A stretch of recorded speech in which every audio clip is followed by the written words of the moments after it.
Let's bring in Jeff Paterson, the host of Rink Wide Vancouver. Broke down this game last night. Jeff, sorry to keep you waiting. Your takes from last night's game. Well, I have to say, first and foremost, I watched last night's game through this lens of a young Harm writing a letter to Alex Ovechkin, and it changed everything. I need to know the contents of that letter, but I also think now, Harm, that maybe you can give some advice to a young Quads to write an apology letter to Pierre-Luc Dubois, or maybe you deliver it in person because they're here in 2 weeks' time. They've got an off day between games in Seattle and Vancouver, probably a practice day. You can go down there and talk to PLD yourself. So, I repeat a lot of what you guys just said. Canucks played well enough to win. I might quarrel with deserve to win because ultimately you have to outscore your opponents. And they alternate now, sort of since Christmas, these games where they're poorest defensively and nights where they can't score. In Calgary, Brock Boeser, a power play goal. That was it for the offense. Nashville, they get shut out. Last night, Connor Garland, a power play goal. 3 of the last 5 games, they haven't scored 5-on-5. You have to score 5-on-5. And look, they don't have last year's Austin Matthews. Nobody does. Even the Leafs don't have last year's Austin Matthews where he's scoring every single night. Their top scorers are 30 to 40 goal guys, which means they're going to go some stretches without scoring. And Brock Boeser a week ago was red hot. Now he's ice cold. And so the top of their lineup isn't all that productive, and there is nothing. There is zero supporting scoring right now. Like, it's a long list of guys that probably couldn't find the net if you pointed them in the right direction and gave them a push. And so I come back to this point of all these overtime games, and really you have to bake that into the Canucks schedule now, that it's not a 60-minute game anymore. Like, you have to be expecting that these games are going to go beyond regulation time because more than half of them have over the last 20 games. They need... Like, what would a goal from Nils Höglander or Pius Suter or Danton Heinen or Teddy Bluger or on it goes somewhere in the run of play? What would one more goal from any of those guys mean that might put the Canucks in front and be the difference in a hockey game? Again, I'm not asking them to score every night, but their secondary scoring has completely evaporated, and particularly Pius Suter, who was red hot, scored 11 goals in 20 games at one stretch of the schedule. He's got 15 now without a goal. And in the absence of Elias Pettersson, that kind of stuff matters. And so, again, effort level, sure. Process was really good, but also to Harm's point, those 3 shots in the first period, only one at 5-on-5. It was Brock Boeser. DeBrusk had the power play chance, and Noah Juleson chipped in with a 168-foot shorthanded clearance effort that went on goal and was registered as a shot. So one of the 3 shots on the night was from Noah Juleson from his own end. One of the 3 shots in the first period was Juleson from his own end of the ice. But Jeff, they also had 30-plus shots. Finally, we should raise a banner for that. Haven't seen that in a while. But no, in all seriousness, when you look at this team's struggles in overtime, I've been looking at the 3-on-3 overtime stats without Quinn Hughes. They've been outscored 5-0. They've been outshot 16-4. High danger chances are 10-1. They've had one high danger chance all year at 3-on-3 OT without Quinn Hughes on the ice.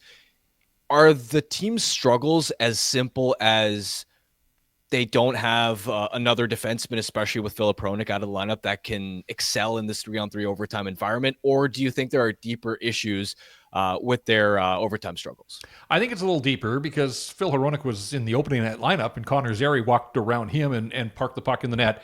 And he was there early in the season as well when Carolina beat them. So, I think it's a narrative that's picked up some steam because he's been out. And yes, it all falls on Quinn, who basically played most of overtime last night. I've been looking at it too today, Harm, just trying to find some sort of through line from all these games. And every overtime is different. You can't just throw a blanket over. If there was one issue, that would make it easy. They could address it and hopefully sort it out. But they've given up goals early in overtime. They've given up goals late in overtime. They've given up goals off the rush. They've given up goals off grade A chances. They've given up goals to defensemen. They've given up goals to the top players on the other team. So one of the common threads, I think, is puck watching. And that was the case last night. Like, how in the world can 3 National Hockey Leaguers go to the same guy? The math is pretty damn simple in overtime. There's 3 of you and 3 of them. If you each cover a guy, there probably isn't going to be a scoring chance. But the minute 3 guys go to the same player, well, it leaves 2 others wide open. And so, JT Miller, he loses his stick, but he's still in position to defend if either of Myers or DeBrusk takes one of the trailers. Tyler Myers twice since Christmas has turned pucks over in the offensive zone. So puck management's been a little bit of an issue here. I think foot speed just across the board. This isn't a particularly fast team. NHL Edge stats back that up. And in overtime, so much time and space out there to separate from guys and create some opportunities. And the Canucks don't have a ton of burners. This is all wild, though, to think that like Quinn Hughes might be the prototype of the player that you would want on your team in 3-on-3 overtime. And even with him, they still can't find ways to win. Yeah, they generate a whole lot more with him on the ice than without him, but it's kind of crazy to me that just his superior skills haven't led to a few more victories. I know that he put the one on the doorstep for Connor Garland in Buffalo and made the drop pass to JT Miller in Florida, so he has contributed to wins. But, Brock Boeser, I'm starting to think overtime may not be for him. He's not a factor in overtime, certainly offensively. He hasn't scored an overtime goal this year, doesn't create the chances that you were just mentioning. And I think as a team, they just don't generate a ton of grade A's. Even the looks that they get in overtime, I wouldn't consider, absolute game breakers. And that seems to be the strategy. Possession, get the puck, hold on to it until you create that, even if it takes some regrouping, wear the other team down so that you create that one chance. And when you get it, you have to take advantage of it. And I wouldn't put a lot of the Canucks overtime chances in that grade A category. So I think there's lots of things to look at, and I hope that they are, because the one common thread is that they wind up losing way more often than they win when the game gets down to 3-on-3.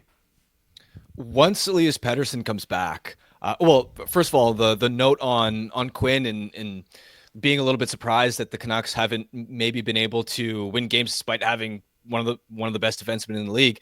First of all, the numbers with him on the ice at 3-on-3 OT are pretty good. But one thing that I sort of picked up on, and I think Pete Blackburn made the point too, was it almost seemed like once Washington got the puck, knew Quinn Hughes was on the ice, they were just sort of playing keep away and kind of burning time off the clock until they knew that he would get tired and eventually come off the ice. And then they started to kind of push. So I almost wonder if that's kind of part of the strategy. But a question or a potential idea I had for you. Is it too much of a hot take to say that once Elias Pettersson comes back and you've got, more high-end forwards, would you experiment with, in your non-Quinn Hughes OT minutes, going with 3 forwards, at least for as long as Filip Hronek is out of the lineup? I think yes. I mean, what they're doing isn't working for them. So to continue to trot out Tyler Myers or Carson Soucy or Vinny Desharnais, as was the case on the one shift in Seattle, if you had 3 forwards that you trusted in, but again, it gets the scoring power gets thin so quickly. If you have 2 forwards and Quinn, now you're looking at forwards 3, 4, and 5. I don't even, who are your 3rd, 4th, and 5th best forwards to throw out there in overtime that are going to generate scoring opportunities for the Vancouver Canucks? Because Pia Suter is probably one of them. Wouldn't take you that long, I don't think, to get to a guy like Niels Höglander. We know the struggles it's been for those players to generate and to score goals ultimately. So, it's just, I think some of it's roster construction and deployment in overtime. But sure, I'd be willing to look at 3 forwards. And again, when you consider, like, what do you have to lose? Another hockey game, but you're losing that with your best players and what you think is the right answer. I know somebody, and I'd seen in social, I don't know if you guys talked about it, but the idea of Rick Tocchet calling a timeout in overtime to rest Quinn Hughes. Like, again, Rick Tocchet generally doesn't use his timeouts, but that might be something to look at. It's something different. It's something they're not doing right now. It might lead to a little more energy for Quinn Hughes and maybe that one scoring chance that could win them a hockey game.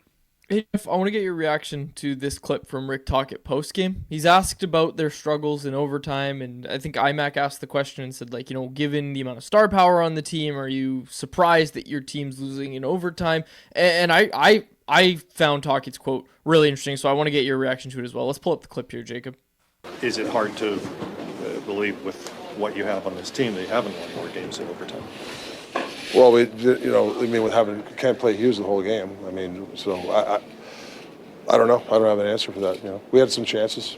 Unfortunate what happened. So, look, if that's not a shot, and I don't call it a shot, that sounds so dramatic, but if that's not him, really for one of the first times this season, saying the quiet part out loud that, yeah, the team I have isn't that great. The defense core that I've been given isn't very good. I don't know what is. Yeah, except that he says I can't play him all overtime, and he played him for 3 minutes and 38 seconds, so 4 tried. minutes and 19 seconds. So he came off the ice twice briefly, and sure enough, one of the times was when Dubois scored the winner. Yeah, I mean, I think it is sort of a cry for help, but I also think that the line of communication between Rick Tocchet and the front office is pretty solid, that he doesn't need to be messaging through the media, that the front office has to recognize that, yeah, I mean, the players that he's got to work with right now simply aren't good enough to get results. They were good enough to outplay the Washington Capitals for 60-plus minutes, but in the end, the guys that they got couldn't generate the offense that they needed. And so I understand where Tocchet's coming from. I thought he was rattled last night for one of the rare times. Didn't seem to fully grasp the initial question there from IMAC and it had to be repeated. And then Thomas Drance asked him, what about getting a whistle on that early power play so that Quinn Hughes could have come out of the penalty box and run the second half of that power play? And again, he didn't fully seem to follow the logic there and talked about using his timeout, but it was a continuous flow. There were no whistles. There was no opportunity to use a timeout during the power play. And it just, that seemed like a real missed opportunity, whether it was the coaches or the players. They had to be smarter. Quinn was eligible to step out of the penalty box, just flip the puck on net, get a stoppage, go offside, whatever, and free your best player, and maybe you make something happen. Instead, 4 minutes of power play time, and they had the one shot, and that was Jake DeBrusk, and they weren't able to capitalize on it. So, yeah, I mean, I think the frustration is mounting, and I think that was sort of evident in a few of the answers from the head coach after the hockey game. I'm just waiting for the Alvin interview where he says, the team hasn't practiced enough at 3-on-3. They got to work harder. It's not us. I get lots of people that ask else. me if they do practice 3-on-3, and the answer is no. And it's such a dynamic game state that it's hard to I think you can do video work and work on some fundamental concepts, perhaps. I don't get why we haven't seen the play that they used to win in Florida, where Quinn Hughes carried the puck over on the left wing boards, obviously draws a crowd. Now, Florida had 3 forwards on the ice in that game, and maybe that was part of it, but I love the play. Quinn stops up, JT swoops back, builds up a head of steam, and then Quinn plays it to him and then casually steps back out of the zone so that he's onside as JT attacks and was able to get around his man and score there. It's not going to work every time, but I've watched all the overtimes. I don't think they've gone back to that play, and it looked like a set play, a design play. Why wouldn't you try that? I mean, you had success with it once. To me, it's worth going back to the drawing board a little bit and giving it a shot at the very least. So, little surprise, because obviously, if the team doesn't shade over to Quinn's side, now all of a sudden he's got time and space in the zone to operate, and generally good things are going to happen there. So, just a sort of a note that I'm surprised we haven't seen them try sort of the back pass to JT with speed through the neutral zone. I love seeing Kiefer Sherwood immediately jump in after that whole skirmish, whatever you want to call it, in the beginning where Dubois sort of went after Quinn.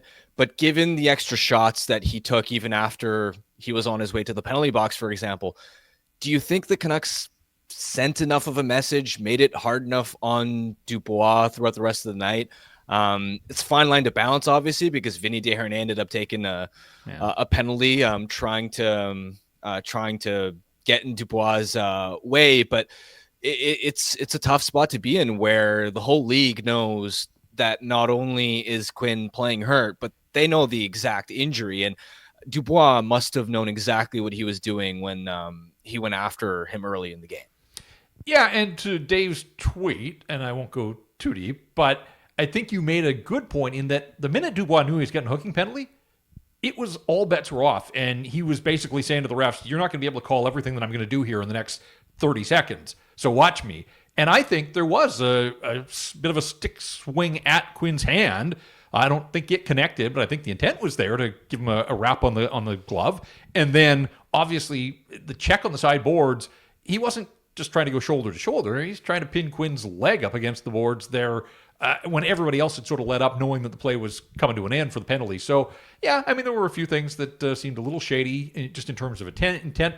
I guess, Arm, I think, most of the size in this lineup is in the depth defense. And so instead of Vinny Desharnais taking a high sticking penalty as they go up ice, if you're going to make a statement, And you got Forbert, you got Noah Juleson. If you want to build up sort of some equity in your account with the coaching staff and your teammates, it sort of felt like an opportunity there, and that would be a pretty solid trade-off. I think if you could get Pierre-Luc Dubois to drop the gloves, I'm not sure that he would have, but so message sending, I know people were a little upset that there wasn't more in the Montreal game when Gouli got Lekarmaki, but ultimately the rookie got his last laugh because he scored and had an assist, and that's sort of some payback there. They do play again on the 25th. I think Dubois is going to hear from him. The crowd at Rogers Arena, the big celly after the 1-0 goal there. I don't know if it'll reach Brad Marchand levels, but I think just the fact that they're playing 2 weeks on, there'll be enough. It'll still be raw enough. I think Dubois is going to hear from the fans, and we'll see if the Canucks, and I would imagine that they'll have a long enough memory, even though there's a bunch of games between now and then. So let's see what the second chapter of this Canucks Capitals matchup this season looks like on Saturday. It's a Saturday night, the 25th. I think that's a Wyatt game. But if it wasn't, I'd be in the press box booing as loud as I can, Jeff. No, I kid, of course. But also, just on that whole line of thought, I guess, there was also the hit from Tom Wilson on Connor Garland at the end of the game that went uncalled. Tom Wilson's chirping the Canucks bench. I know it's not a great contract in Boston, but man, this team misses Nikita Zadorov so badly, and they're going to miss him so much if they actually make the playoffs. They're going to miss him so much. I don't want to call the Canucks a soft team, but they are softer than they are with Nikita Zadorov on the ice. And don't tell me it doesn't matter and it's not a deterrent. Like, Tom Wilson chips the puck into the corner and no Canucks go near him because nobody wants to go up against Tom Wilson. We used to see that with Zadorov. Guys second guessing. You don't have time to second guess in the game of hockey if you're going to go into the corner hard or not. And guys are always second guessing when Zadorov's coming down on them. They miss Zadorov and they're going to miss him in the playoffs. Well, and I just think if you look at their forward group, it's not a particularly big forward bunch. Kiefer Sherwood brings it every night. JT Miller, when he's on and motivated, he can bring some fire. They missed Dakota Joshua, just his size, and we don't know how long he's going to be out. It doesn't sound like too long, but I think he was starting. We saw that. He got in the fight in the Nashville game. He was a menace in Seattle, sort of mixing it up there. He was starting to find that edge to his game, which I think is really important. So, I would agree with you. And obviously on Zadorov, yes, they miss the swagger and just sort of that element. And we'll see if that's part of the wish list as this management group goes out shopping on the trade market, and we'll see what it looks like. And but in the here and now, this is who they are. The only reinforcements, it sounds like Thatcher Demko obviously is cleared now and will start one of these two games. And I'm really curious about Elias Paterson, guys. Practiced fully in Montreal on Sunday, was told game time decision, didn't play against the Habs. Game time decision, didn't play against the Capitals. If he doesn't play Friday in Carolina, where is he? What's going on there? And it was supposed to be a week, and it's turned into 2.5 weeks now. Quinn's back well before him, and we know that Quinn is playing through something with the apparatus on his hand. So, I don't know, a little murky right now around Elias Pettersson. I hope that he's ready to go on Friday. And I just want to mention quickly, Canucks catch a bit of a break here, that Carolina is at home to Toronto tonight. So they're getting the Canes on the back end of back-to-backs. Probably going to see Dustin Tokarski in goal. All 4 games this year, a 35-year-old sort of journeyman.